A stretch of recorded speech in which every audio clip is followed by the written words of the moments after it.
Okay, welcome to another edition of the Edlow podcast. Subscribe. Please subscribe if you haven't already. I have a special guest here. How long have we known each other now? It's got to be 25, 30 years. It's got to be at least that long since high school. That's Yeah, a while ago. yeah. I have Otis Chains Martin, aka Elliot Prestwich here. Elliot, what's up, man? I'm so glad we did this. I know we exchanged messages on Facebook, but man, you've been a friend of mine for so long, and it's been so cool to watch, you become the father and just human you are. And it's interesting because you, like me, have a very kind of a different you've kind of marched your own path, and it's been relatively successful. And so I wanted to talk to you about that. Yeah, glad to have you on, man. It's been crazy going from the backyard wrestling to to now like professional lives. Yeah, I mean, it's been quite the journey, and I appreciate all the nice things you just said. I feel the same way about you. It's really fun to watch all the success that you've had and becoming an attorney and raising your kids and boy weekends and girl date nights, and it's awesome to see uh, all of those things come from backyard wrestling in full circle. And that was what we were just talking offline, and I said this. It as I said, if you took all of the kids in our like time frame, and you were to if we asked the leaders of our time to place bets on which one of the kids would still be active and be like good dads and like professionals and things, I know that the bets would not be on Josh Edlow and Elliot Prestwich, and yet here we are. Here we are now, both professionals, dads, doing great, and kind of forging a different path than the cookie cutter Mormon. But yet, we've kind of, we've been able to stay active. Yeah, and I mean, I wasn't always active. I had a good stretch where, my mid-20s, where I had a long break from the church. Um, and it's interesting how life prioritizes things. And it wasn't until, I was married pretty early in my 20s, and that marriage dissolved. And I was living on Maui at the time, and life kind of prioritized things for me. And one of my good friends passed away, and Mm, I just wanted more from life. And mm. I found that back at church, and it was through searching for that I found my current wife and eternal partner, and we built an awesome life together with four kids, four awesome boys that are doing crazy things and taking me for the ride. So it's awesome. How old are your kids now? So my oldest is 10, and then I have a 7-year-old and a 5-year-old, and the youngest will be 3 in November. Oh yeah, so you're just a few years behind me. Mine's are seven. It's almost 17, almost 15, 12 and 10, Yeah. and uh, I got to tell you, man, it gets better. Like that's the thing is it's so fun. I would say that I've said this before. This time of my life is my favorite because like they're at the age where we were becoming ourselves and getting into things that we were passionate about, and it's so fun.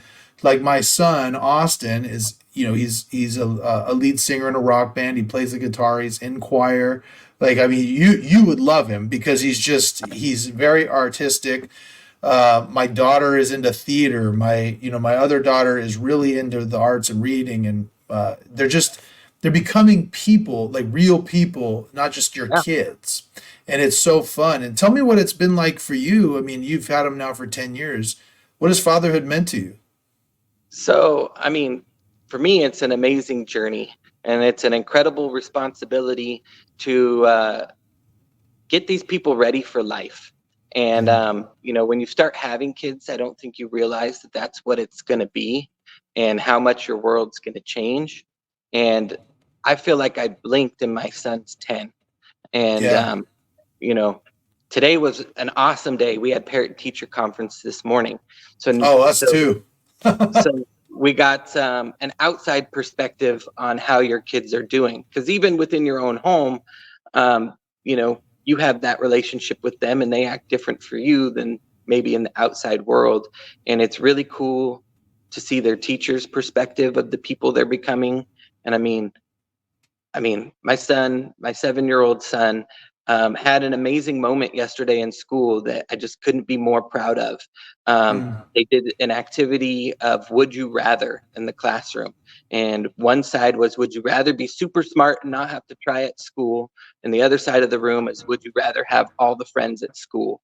And this one little boy stood up and went to the, I'd rather have all the friends. I don't feel like I have any friends. And without waiting for the kid to finish, my son ran across the room, gave him a big hug, and said, I'm your friend. I've been your friend since first grade. And all the other kids ran up and they did a big group hug. And the teacher cried and the kids cried. And I cried during parent teacher conference because, like, you know, he got that from somewhere. I'd like to Yeah. think that, you know, I had a little Yeah. bit to do with it. It was probably a lot of his mom. But, Yeah. you know, but you have those moments and it's just like, that's priceless. You can't replace those things. Yeah, yeah, and I did too. I had parent teacher conferences today too, and it's fun to see. Like for example, my oldest, he became a freshman during COVID, which I think kind of hampered him a little bit. Figuring out high school took him a little bit to acclimate, but he's having his best year yet.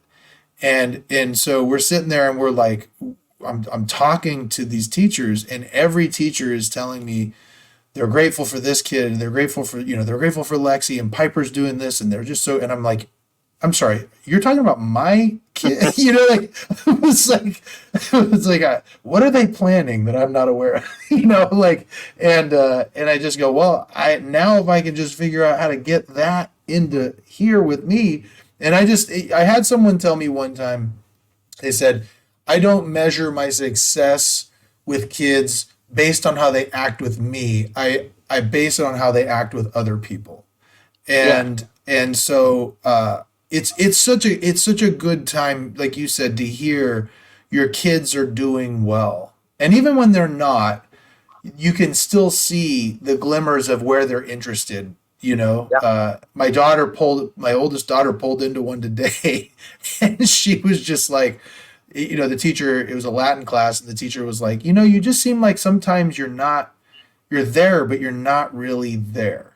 And then she's like, well, yeah, your first period, and I just got through a seminary, and I'm dead tired that I came into your class. So, yeah, I'm not really paying attention the first half hour. And I'm like, hey, I she's being appreciate honest. that honesty is refreshing. Yeah. That she can say that to an adult without being rude. Yeah, and You know? she was funny because then the teacher was like, "Well, maybe you can go to bed a little bit earlier," and she goes, "No, I don't think I'm going to do that." I was like, huh? Maybe I could, but probably wouldn't help. And I'm just like, "You heard her. She's not going to do it." I don't know. So, yeah, it's fun it's fun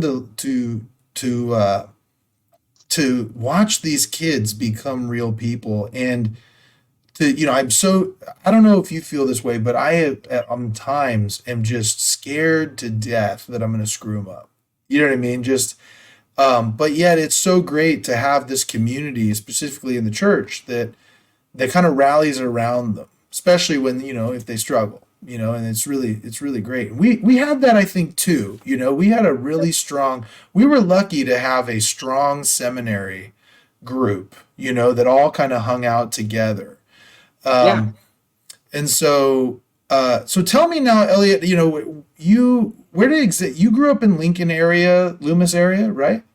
So originally grew up in Antelope, Alberta area, Mm-hmm. but we were just on the boundary of that. So spent my freshman year of high school like in Wood Creek at Roseville, Mm-hmm.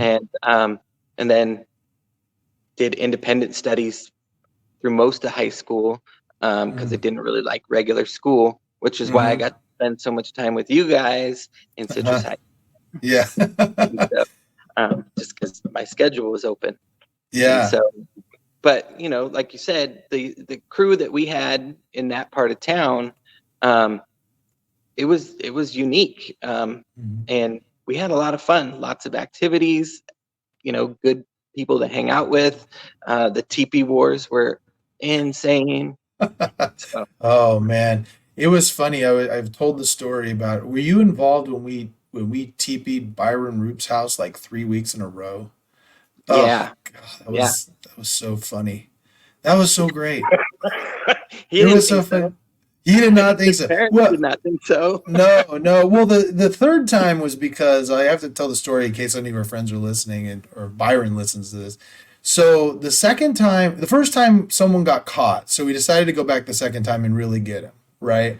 But then the Yep. second time he came up to me and a couple of my friends and said, "Okay, so like let's go get I think it was Mike Dennis's house. He wanted to go get Mike Dennis." And so we were like, "Oh yeah, okay, but someone tipped us off that Byron was going to call us and tell us that he couldn't make it and then go to Mike's house and ambush us." Yeah. So we were just like, all right, well, we'll just go do Byron's house again. We already bought the stuff. It can't go to waste. Yeah. And so that was when it was his parents were pretty upset, but that was pretty funny. And so now you have always been one of the more artistic friends I've had. And have you always been like that? What was it like your first artistic venture that you really felt you got passionate with?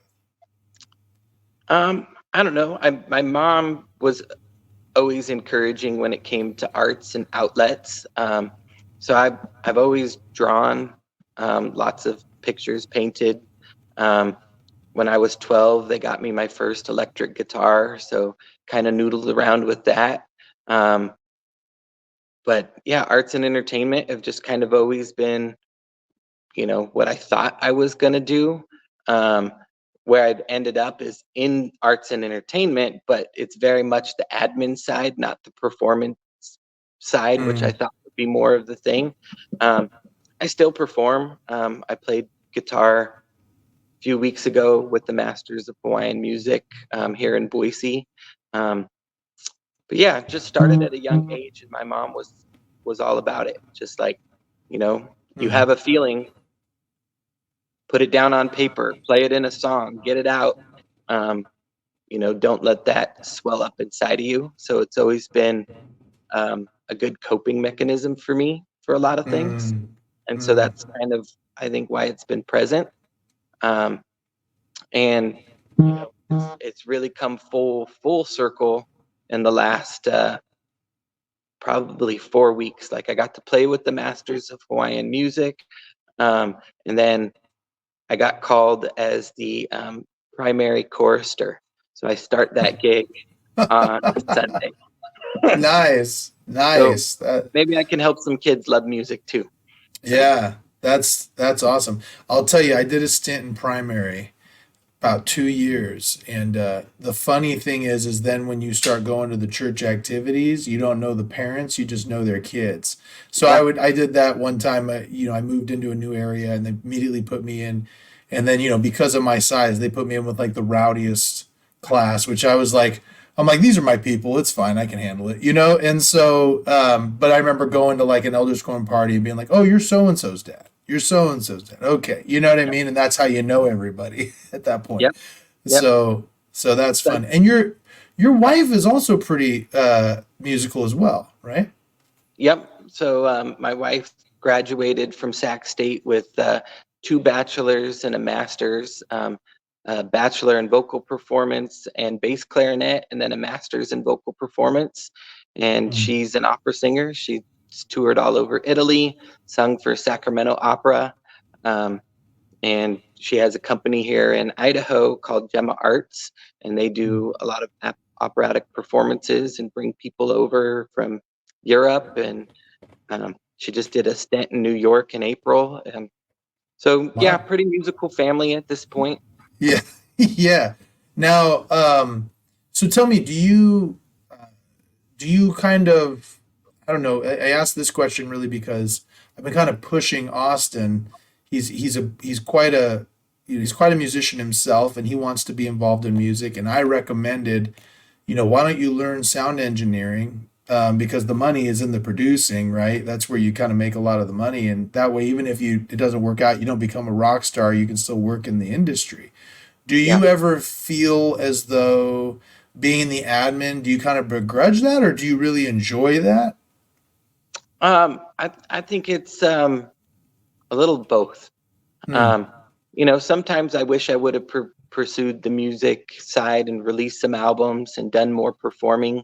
Um, you know, and I regret not doing that a little harder.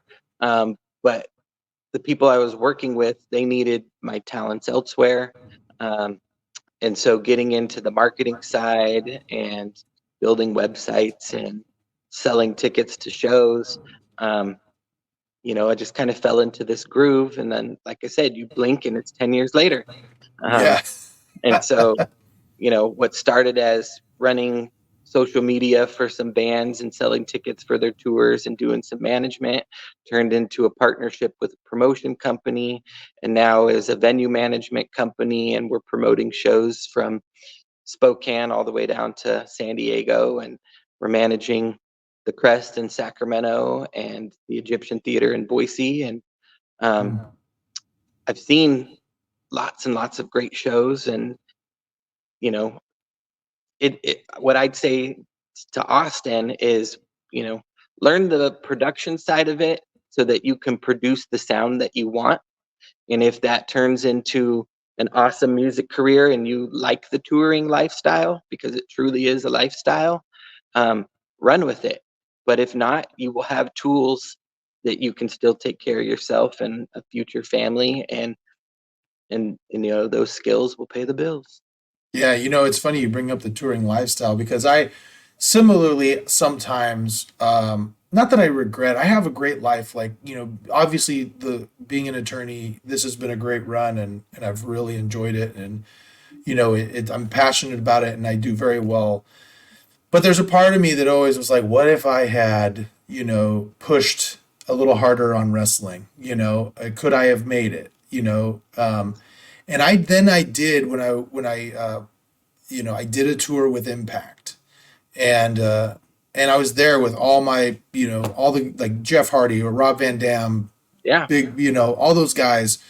Uh, Kurt Angle was there, and AJ Styles. All these guys were there, and it was so interesting to watch how your life was literally town to town, arena to arena, no time to like stop and smell the roses. I mean, Yeah.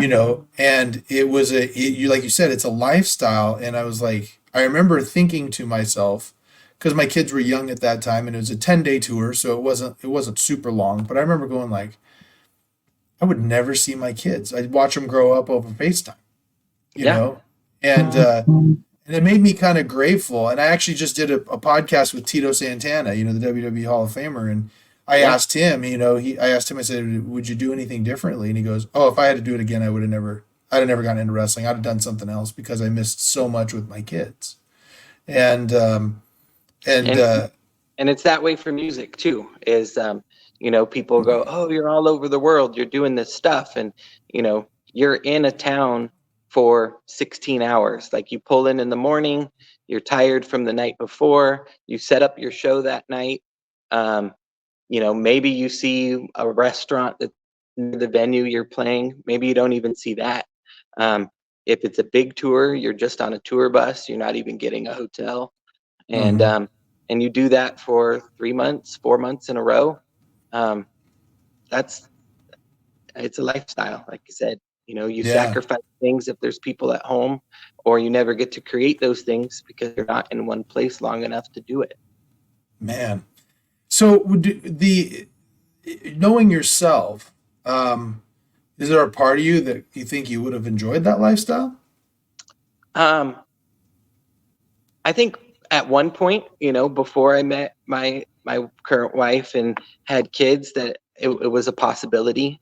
At one point after my divorce, I considered just getting a job as a cruise ship musician and seeing the world and doing that kind of thing. Mm. It's kind of interesting how life changes rapidly. So as I was pursuing that endeavor of trying to build, enough songs to do that kind of a gig, I started taking voice lessons. And then some of my Hawaiian music friends were going to open a gig at Harlow's in Sacramento. And they said, hey, you should come open for us. I invited my voice teacher to come to my show, and we dated for 3 weeks, got engaged, and were married within 6 months. So I never got to on that cruise ship, and I don't regret that at all. Right. So Man, that's awesome. That's hilarious. Wow. So now I want to transition that a little bit into well, before we go into that, let's what are some of your favorite types of acts to book? gosh, for me, what's been the most fun is when growing up, my parents didn't let us listen to pop music or top 40 or hip hop or any of that stuff. So I pretty much grew up on oldies and Weird Al and country western, not like country like Garth Brooks, but like home on the range. Yeah, Um, you like know, real country. Yeah. yeah. So you know, the Riders in the Sky was a band that my parents would drive us up to the Nugget and see. Um, and then later in their career, they got gigs with Disney doing Toy Story, with Woody. Mm, And so being able to book some acts like that and bring my parents to the show, we've done that with Weird Al. We've got to produce several of his shows. yes. Riders in the Sky is still one of my favorites, and it's the nostalgic um, moments, and bringing those things full circle. And then becoming friends with people in those bands. Like Jim Chemo West is Weird Al's guitar player, has been from the very beginning. Through Hawaiian music, I've developed a great friendship with him. Mm, And then like I'm hanging out with Weird Al, who was an idol growing up. Like that guy can right. sing anything. They can play anything. It's amazing. Um, Yeah. and then all the way, I mean, we've done so many awesome shows. Right now, I'm enjoying the comedians that we're booking. We just Mm, had Kathleen Madigan come through the Egyptian. She's hilarious. mm, David Cross is coming up. Um, mm. just helped out with the Nate Bargatze show. If you haven't seen Oh, his stuff, oh, he's hilarious. so good. And his new He's network that they're putting out on YouTube, it's all clean and just so funny. he's hilarious. He's Yeah. so funny. The Weird Al stuff, were you helping him on that tour where he was just doing all the deep cuts? I remember he just did a tour where it was like all deep cuts, all of his original songs. He didn't do any of the parodies. Was that one of the ones you were involved in? So we did present, I think, one show on that tour. Um, and we got to do his tour before that where they played with symphonies and they had a whole symphony play with Weird Al. That was pretty Oh, wild. nice. Um, Yeah. but yeah, I mean, the guy can play anything and comes up with the best parodies. And, it used to be people were like, oh no, but now in the music industry, if Weird Al's made a parody of you, you've kind of made it. Yeah, that's awesome. Man, that's awesome. Well, let me ask you now, being we were talking off air about how like we both are active members of the church, but we both have kind of forged a path that is not, it wasn't the cookie cutter Mormon life, right? Yeah. Um, and yet still active. Perhaps you can kind of talk about how the way you kind of handled life, why you think you're still active, if that plays any role. Yeah. Well, I mean, I kind of touched on it earlier is, I grew up in a really active Mormon house, and, my parents were very strict. Like, this is what we do. We don't do that. So I feel like when I turned 18, 19, and I had some choices, I just kind of explored what being inactive was about. And that gave me a lot of different life perspective. Got married at a young age, got divorced at a young age. and there was just a lot of perspective that comes along with that. And then one of our good friends passed away, Seth Fengel. Yeah. And I was, he was my roommate and best friend for high school through right before I moved to Maui. And so he passed away shortly after I got divorced. And and I missed him.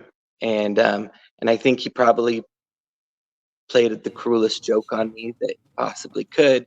He was going through some things, I was going through things, and he said, "Hey man, I'll go back to church if you go back to church." And Mm. and I said, "Okay, you got a deal. We'll go back." Mhm. And he was going back in Sacramento, and I was on Maui starting to attend church. And probably within 4 or 5 weeks of making that promise to each other, he passed. And Mm. so, you know, I had to live up to that because I made that deal. And at first it's just going through the motions. I went to Mhm. Sacramento Mhm. because I told him I would, and I didn't want to break that commitment. Um, and then eventually, going through the motions turns into habit. And Yeah. you know, through all the dark parts of my life, there was I couldn't remember a place that I was more peaceful than at church. Mm. And so as I went more, I prayed more. I asked if, you know, did the cookie cutter Mormon things, pray, ask if the church is true, do all the things. And, I got revelations, personal revelations that prompted me to go to the temple, get my endowments, pursue the priesthood and those types of things. And and then was like, what do I do next? What's the next step? And I told you about having a voice teacher. Well, I Yeah. didn't know she grew up LDS at all. We had a Mhm. professional. I was a student. She was a teacher. Um, and about that same time, I noticed she started having hymnals on the piano at voice lesson studios. And so I was like, okay, well, this is kind of interesting. And I don't know, things just clicked. And Yeah. so it was those peaceful moments that I had as a youth. Um, a lot of it was the music. I mean, I can remember sitting on the couch being miserable in Maui and picking up the guitar and plucking out church hymns and, Yeah. the peace that would bring me. Um, Mhm. and so for me, it was just about trying to find some peace in the chaos that was going on. Mm. And that slowly built into this life and family and, the life that I have right now, which, if the career went away and all the other things went away, it would be fine because I have this family unit. Yeah. It's so interesting how sometimes I remember reading, I can't remember which president of the church it was, but somebody saying, uh, you can either be humble or God will compel you to be humble. And Yeah, sometimes, you know, um, it takes those dark times to kind of really center you. It's funny because I'm a little different in that, like, even though I did a lot of crazy different stuff that people didn't really like, I can't think of, since my mission, I cannot think of 3 weeks in a row that I didn't go to church, right? But at the same time, you know, my testimony waxes and wanes just like everybody else's. Some weeks I'm doing great, some weeks I'm struggling a little bit, just like everybody. But it's so interesting how I've noticed that in times of trial, in times of difficulties, when you are grounded in the gospel, when you have that, it kind of brings you into a center with God, and for whatever reason, prayers become more sincere, yeah, scripture study becomes more important, and it really does center you on what is most important. I know, like, for me, the difficult times, the biggest benefit of some of the things I've gone through in the last 4 or 5 years has been the relationship I have developed with some of the leaders of my church, but especially the relationships that I have developed with my kids, you know, Yeah. because they needed it so bad. And it was like, and I needed it so bad. And it's really developed into something amazing. And it's funny how the gospel kind of turns you to that, what matters most, you know? Yep. Yeah. Yeah. 100%. Um, yeah. And it just keeps going from there. You know, the more that you lend yourself to service to those around you and in the church, um, I mean, I feel like the more opportunities have opened up to me in all aspects of my life. Um, Mm. and so, but you know, like I said, there's no greater privilege than getting to know these kids and being responsible for them. Yeah, man. So I wanted to talk to you about another thing, and that was that all of a sudden, out of nowhere, you moved up to Boise, I think, at this point, and we were still kind of keeping connected on Facebook and Instagram and everything. And then the next thing I know, I see Elliot Prestwich is climbing into a cage. That Yeah. was Well, like, we all do midlife crisis is a little different. What did you get, a nice sports car? yes. Yeah, yeah, that's about right. Yeah. No, it's funny. It's funny you bring that up because like I recently started training again and I actually got back into the ring and I'm wrestling a little bit now. And but you, I mean, this was what, 5, 10 years ago that you started training for MMA? I mean, it was more recent than that. So Oh, end of 2019, um, you know, I we'd done wrestling, big yeah. wrestling fan, big MMA fan. I follow UFC, do all the things, you know, go to SmackDown, all the stuff. Um, Hmm. I think just like you always wonder, what if I Yeah. had done a little bit more with that? In 2019, I was in pretty bad shape. You know, I was the heaviest Hmm. I'd ever been. I've got 4 small kids, well, 3.5 small kids, and I was just like, man, if I don't do something to get back in shape, I'm gonna miss. You know, I'll be in such bad health I can't do anything with them.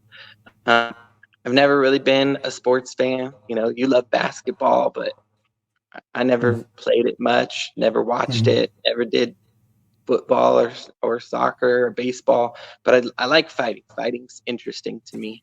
Right. Um, and so the local gym had this thing called Wimp to Warrior. And the whole thing was they took people that were out of shape, never trained, and they'd train you for 6 to 8 months. And at the end of it, you had a cage fight. And they'd put you up against somebody else that went through the training. Um, so I signed up for that because there's nothing that motivates you more than know that you're going to fight somebody on this date at this time. And and it was cool. Like you got to know these guys who train at a gym called SBG Idaho, um, Sports Combat Fitness, and they're a global organization. Um, Conor McGregor is an SBG member in Hmm. Ireland, and I mean, so the guys are great. The camaraderie was great. I was looking for that group of friends in Idaho because you know I grew up in California, didn't have that here. Um, and I was supposed to fight a guy that was, you know, my age, my weight, my training, and they couldn't find anybody. So I ended up fighting like this 24-year-old kid who smoked me in the first round, Uh-huh. um, and it was awesome. It was so much fun. Had a great time. Um, and then, you know, my background in ticket sales, I helped promote the fight and whatnot, and develop those relationships. And then about a month after that fight, they said, "Hey, this guy in Canada, he lost his opponent. Would you be interested in fighting again?"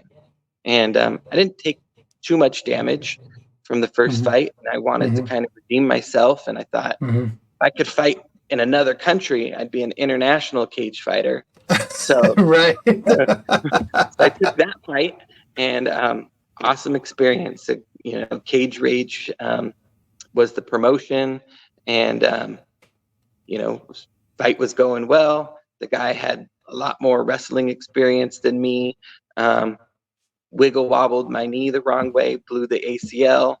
Oof. Went on, yeah. Um, Ugh.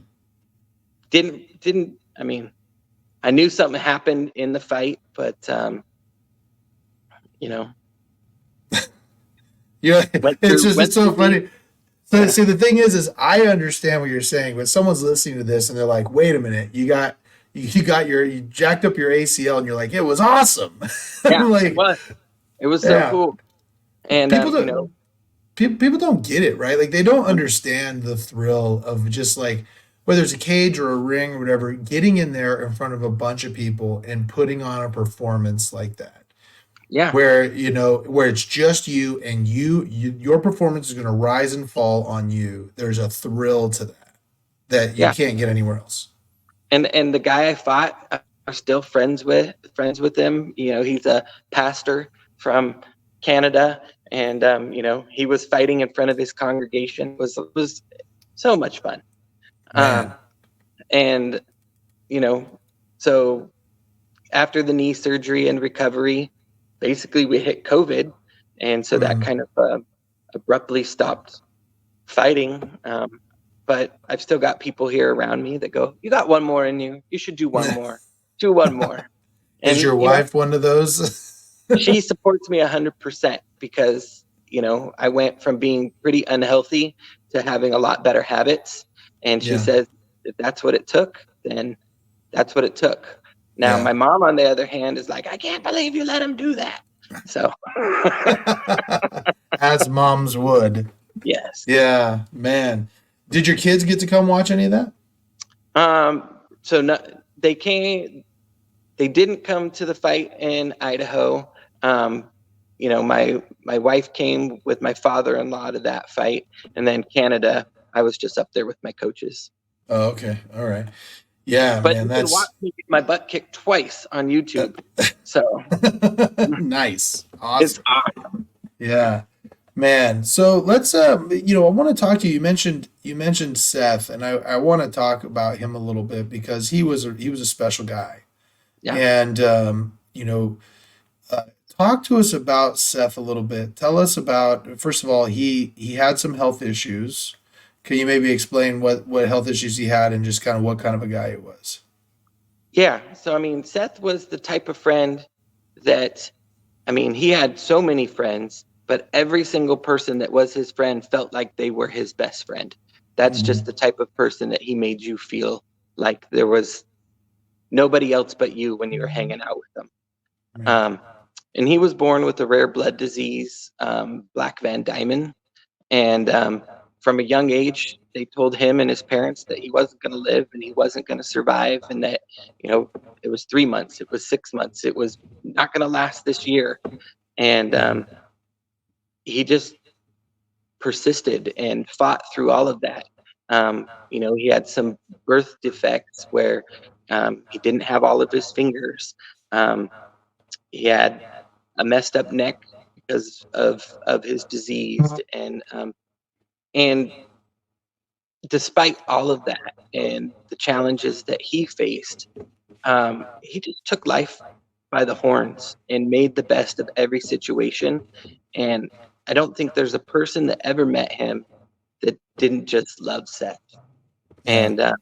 And he was that, whether he realized it or not, he was a bonding point between so many people that we hung out with as kids. Um, Mhm. they were friends of Seth, and we'd all hang out. And it, you know, I don't know Yeah. that he realized that he was that much glue Yeah, well, sometimes. and that was the thing. I mean, Seth did bring everybody together, even people who didn't like each other. They would Yeah, they'd go hang out with Seth, and he was friends with everybody, and he was no respecter of persons. He just whoever you were, he cared about you, and even people who, there were some people at times who would.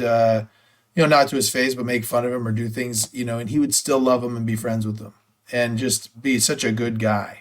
And I always loved hanging around with him. He was so much fun and just a good part of the group. yeah.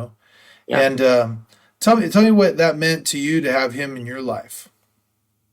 So we got really close in high school.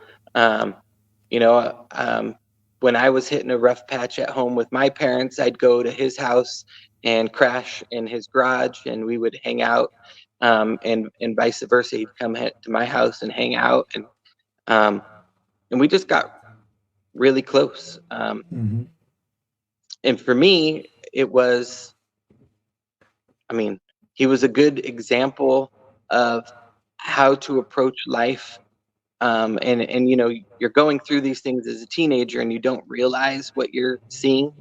And it's not till much later in life when you can reflect on these things. Um, and so after high school, he moved in with us for a while, and he was our roommate, and we worked at the same call center together. And it's just an integral part of that phase of my life, and probably kept me more in line than I would have if I didn't have him around. Mm. Yeah. That's everyone needs a friend like that, Yeah. And so now you mentioned something interesting before, and we were talking about, you know, how you said, well, my parents were kind of like, don't do that. So when I had my chance to choose, I made some choices that, I decided to choose the other side. Um, so understanding that and the life experience that you've been through, how does that inform the way you parent your kids? So for me, I mean, there's still very much rules. We don't do this, we don't do that.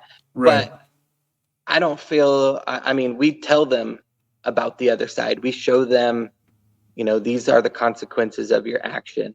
There's people in your family that have history of drug abuse and alcohol abuse. And if you make those choices, these are the struggles that you could have. And, you know, we try to give them as much information as they can Mm-hmm. so that when the time comes for them to make a choice, they can make an informed choice. And, that comes all the way from choose your friends wisely. And just because people go to church with you doesn't necessarily mean they're good friends to you. And it doesn't Mm-hmm. necessarily mean that everybody that goes to church is worth your trust. And Mm. um, and you have to constantly evaluate those relationships because they can change. Yeah. Um, someone that is your good friend today could be going some things in their life and they're not tomorrow, and that's okay. You don't need to begrudge them or be angry. Um, Mm-hmm. Sometimes paths diverge, Yeah. um, and so you know, I wasn't a parent till older in my life. I had my first kids early 30s, and so I Mm-hmm. think with that age and life experience, I'd like to think that I'm able to give them a little bit more wisdom um, Mm. than the rash man I was at 20. I hear you. It's funny because I gotta give my parents some credit, and that is that my parents, my dad, convert to the church, but really didn't kind of get it till I was probably 17, 18 years old. And my mom, always a devout member, and would kind of be overbearing with it at times. But I really did feel like my parents were good about giving me the, I guess, letting me off the leash a little bit, and letting me go out and make decisions that probably looking back, they were like, you know, like the backyard wrestling is a great example. I don't know a lot of parents who They would have would. taken on that insurance liability. Right, right. I mean, let a bunch of teenage hoodlums come in and bash each other with tables and chairs and garbage cans and things like that. Yeah. And but they were willing to do it and give me a little bit of an outlet and let me kind of make some mistakes here and there and do some crazy things, just enough that, like, it wasn't over the line, but just enough to let me kind of get the lead out a little bit, Yeah. and when I see some of my other friends who didn't, and this is all anecdotal, obviously, I'm not saying that this is the way to do it, but I mean, when I see others of my friends who parents were a little more strict wouldn't allow them to come to the backyard wrestling shows, wouldn't allow them to hang out with guys like you and me, some of them aren't, they made those choices little bit later in life, and extreme choices, and then eventually, are no longer kind of, on this path. And to each his own, obviously, but I think that really has informed me, because I think they very much kind of followed the Joseph Smith, we teach them correct principles and let them govern themselves. Yeah. And so when my kids do things, I've had a couple of, I have a senior, and of course, in high school, I think because I got into trouble, I almost expect that there's going to be some trouble. And sometimes I secretly kind of relish when they get in a little bit of trouble, like I remember one time, my daughters were, my daughter was doing some stuff on a phone that she wasn't, I wasn't allowing social media. And, Yeah. and then she snuck some stuff, and I caught it, and I found out that her other sister knew about it. And I walked away, and of course they both got in trouble. But I remember thinking to myself, and maybe I shouldn't put this on air because they may hear it one day. But I was like, I gotta tell you, I think it tells me a little bit. I'm glad they're conspiring a bit, Yeah. like I'm like, because that's gonna forge them later in life as good sisters. They're like, it wasn't terrible. It wasn't something that was the worst thing they could have ever done. And I was like, okay, like giving them a little bit of rope and not beating them up too hard. And I Yeah. think that there's some utility in that, you Yeah. know? And I mean, yeah, definitely watching kids build those bonds, and hoping that they last for the life, that they have people beyond you is important. And I think to touch back, I mean, something we don't consider as kids and growing up is that your parents are individuals. They've had their own trials, tribulations, experiences, and they're going through their own things in that present day that you don't give them any credit for, while they're Mhm. trying to do their best to get you through it. Yeah. And that's something I reflect on often. Is like my mom's childhood sucked. I mean, she Hmm. didn't have great parents and ended up getting raised a good portion of her life by her grandma, and she was taking care of siblings as a young woman. Um, and she's dealing with not having a childhood, going into raising us kids, and doing the best she can with the tools that they have. And Yeah. I'm thankful that she found the church, because that gave her lots and lots of tools that she definitely wouldn't have had without it. Yeah. um, and my childhood would have been a lot different. Hmm. Um, and so that's something that you know I like to tell young people is, Yeah. your parents are people too, going through things right now, that and they're still trying to do the best for you. Yeah. Um, You so know, it's consider that. it's so funny you bring that up, because I think I said on a prior podcast, I am about the age my dad was when my dad dealt with drugs and eventually went to rehab. And I think I am just about maybe a little bit older than he was when he did that. And I held a lot of resentment for a lot of years, because we lost everything on that, and it was a bad deal for a couple of years. And he's been clean ever since, and I love him for that. He's a completely different person now than he ever was. I have a great relationship with him now. But when I'm sitting here now in the position I'm in, and I'm looking around, and I'm like thinking about all the pressures I have, and thinking about where he was at that time, and the amount of pressure he was under, and the fact that, like, he's very similar to your mom. Like, his parents, his parents were non-existent. He was being raised by a grandparents who really didn't have any interest necessarily in raising him, and were not exactly the best for them, and he didn't have a father there, and he was trying to figure out the best he could. um it really is something. that he made it, Yeah. you know. And so it's funny when how with age comes perspective, like Yeah. that. And so um, and it's same thing like with my kids, right? Like my kids, my oldest kid, he gets so mad because my youngest kid gets away with murder. you know and he's like, I would have never gotten away with that. I'm like, yeah, you were my prototype. Like I didn't know Yeah. I And didn't and know what that's I was exactly doing. it. And each of your personalities is very different. You know, Yeah, the punishment that worked for one doesn't work for the other. Um, yeah, and the rewards the same way. Like, yeah, you're different. So you have to approach each situation different. yeah. Another thing that I think is really great about you is that you're a lot like me in the way that um, everybody in the church sometimes looks a certain way, if you know what I mean. Like, and they all kind of act a certain way, like certain things. It's very few who are open. Like, I started I taught gospel doctrine a few weeks ago, and I started out with telling everybody, I'm like, all right, so I'm just letting you know.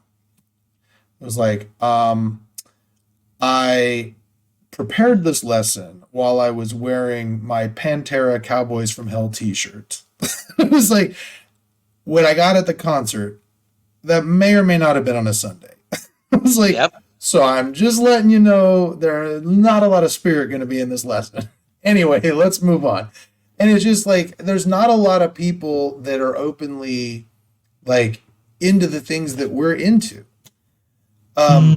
But how do you think if there were more people, kind of a more diverse group of people around you, how that might informed you in your decision making as a kid?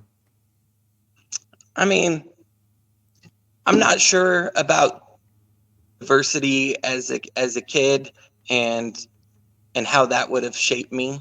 But what I think about now is, you say there's not a lot of people like us or openly like us in the church model or mold. And I think there is. I just didn't think there's an openness to discuss it. Yeah. Um, there's so many people with lots of different interests and all different backing of life. Um, and I think we get caught up with our own life that we just don't take the time to get to know what's going on with those people around us, and Mm-hmm. miss those opportunities. And Yeah. so, I mean, I'm sure there was kids that we were hanging out with that were going through the same struggles as us, and we were Mhm. just too blind to reach out or talk to them, or we were dealing with our own things. Yeah. And so, I'll, you I'll know, tell I'll tell another story. The ward I'm in now in Folsom, uh, I was a little worried moving in, and part of the reason I was worried moving in was because I had basically lived in and out of my home ward. I mean, I was living in my home ward before we moved, so I knew everybody. It was really easy.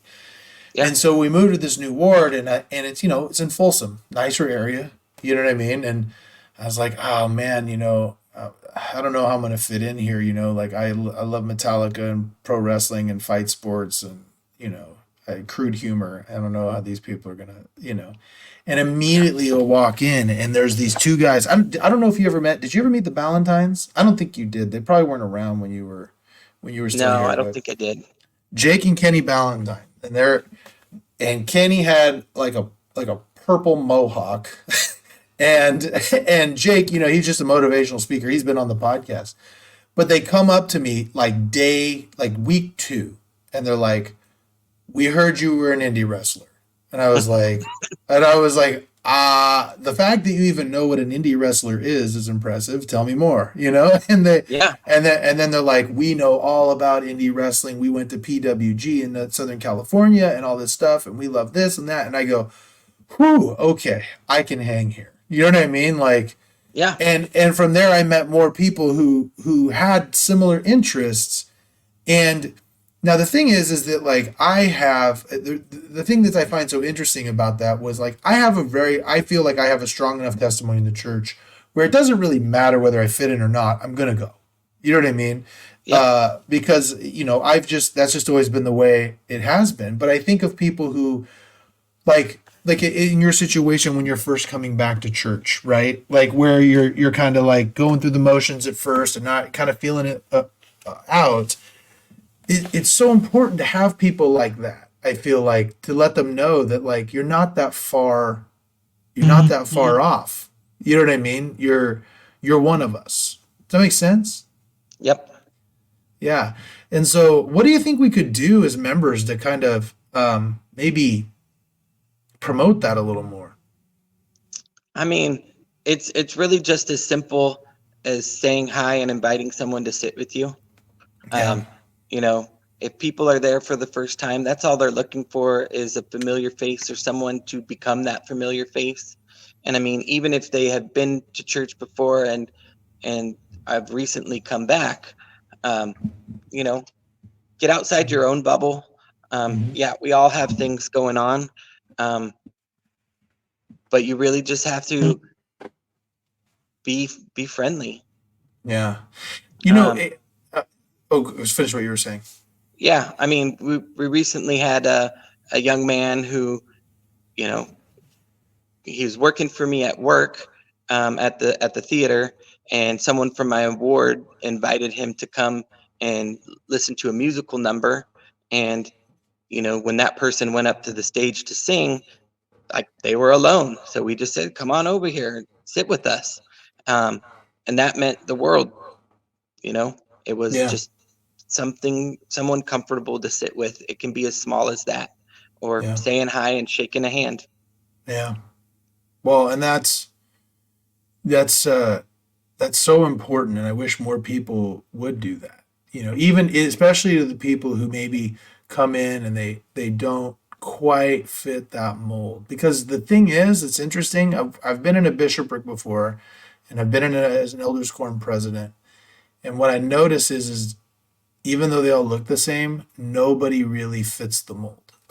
Right, right, You know? and I think that that's just it. Is that everybody's come from a different situation and a different walk of life, and just because we all put church clothes on Sunday, Yeah. you know, don't Yeah. let that fool you that the struggles aren't there, Yeah. because they are.